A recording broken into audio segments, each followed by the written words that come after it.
In this video, we're going to talk about another major Western Eurasian power in the neighborhood of Qing China that will play a vitally important role throughout the rest of the course. This is Russia. At precisely the same time that the Qing is fighting the Taiping Civil War, Russia is going through the devastating experience of the Crimean War from 1853 to 1856. Russia fought and lost against a coalition made up of France, Britain, the Kingdom of Sardinia, and the Ottoman Empire.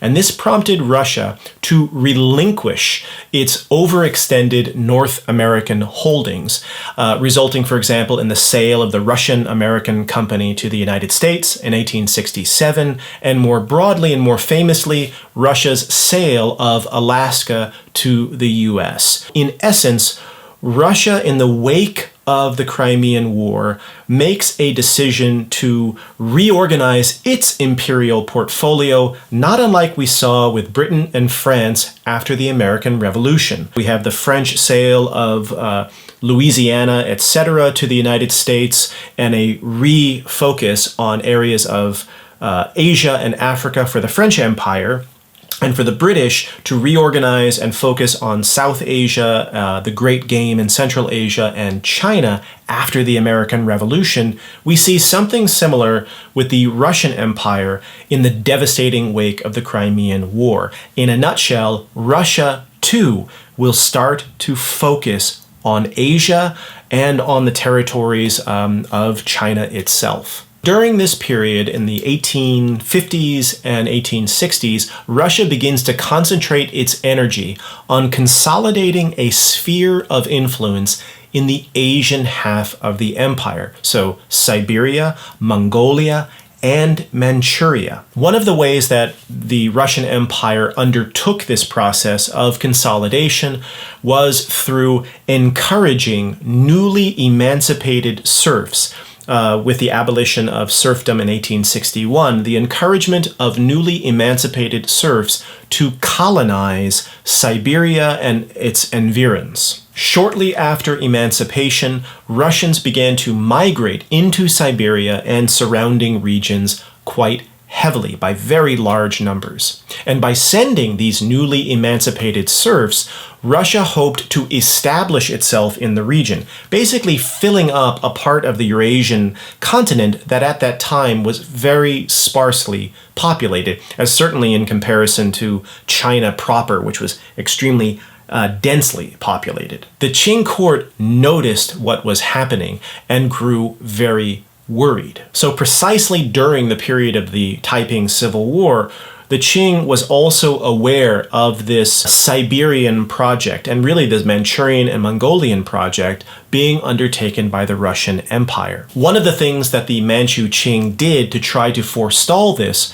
was break a rule that they had long maintained with regard to who was permitted to live in Manchuria. This area in the northern part of what we now think of as China was meant to be reserved and restricted as a Manchu-only homeland for the conquering Manchu elite. And so Han Chinese were, for the greater part of the history we've been discussing, legally not allowed to migrate into Manchuria and to take up residence. It did happen on an informal and illegal capacity, but technically speaking, it was prohibited. However, confronting this Russian in-migration of newly emancipated serfs into the region, the Qing backpedaled and did a 180 on this policy. And from this point on, they would encourage Han Chinese farmers and settlers to move up into Manchuria to make sure that these regions would be consolidated under Beijing's control. They didn't want to leave it sparsely populated and therefore run the risk that Russia might try to gain a foothold in that region. So basically from this moment on, from the 1860s onward, Manchuria demographically will become an overwhelmingly Han Chinese part of the Eurasian map. Now, Russia continued to be very interested in this region. In particular, Russian statesmen and policymakers were very interested in the Amur River region, which is better known by its Chinese name, Heilongjiang. The Amur was the linchpin to Russian interests in Asia. At least that's what these Russian statesmen believed when it came to the Siberian project. Some Russian statesmen believed that occupation of the Amur River region was absolutely essential for a post-Crimean War Russian Empire to recuperate itself after the humiliating loss at the hands of the West. So how did this annexation happen? Well, this brings us back to the Second Opium War of 1856, which I discussed briefly in another video. The outbreak of the Second Opium War, which pitted Qing China against the British and the French, offered Russia an opportunity to make further inroads into the Amur River region and into parts of Manchuria. Taking advantage of China's weakened position, especially after the joint British-French invasion of Guangzhou in the south, a Russian statesman by the name of Murayev personally traveled to Aigun, to a disputed Russian settlement in the Amur River region, and compelled the local Chinese governor to sign the Treaty of Aigun in 1858. This treaty ceded to Russia all territory north of the Amur River region, as well as a smaller region south of the river between Russia and China.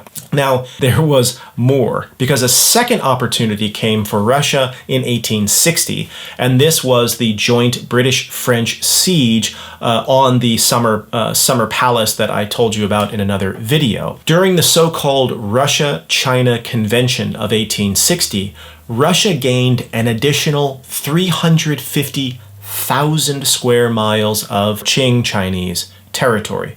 By consequence, this was also the moment when the Roosters Head that we now associate with the northeastern part of the Chinese map, this is when that shape took its form, because large chunks were ceded to Russia that in fact remain largely Russian territory to the present day. Parts of it have also moved on to the state of Outer Mongolia, for example, but a great deal of this territory remains Russian control to the present day. Now, having talked about two major powers that will play a role in the rest of our timeline, the rest of our course, Japan and Russia, the rise of these powers and their very aggressive and new posture vis-a-vis Northeast Asia, just know that there is a collision course, in essence, between these two powers, between Russia and Japan, that is now really in place. This collision course will come to its bloody fruition in the year 1904 and 1905, when Russia and Japan will fight a major war over Northeast Asia. We will talk about that war in a later video.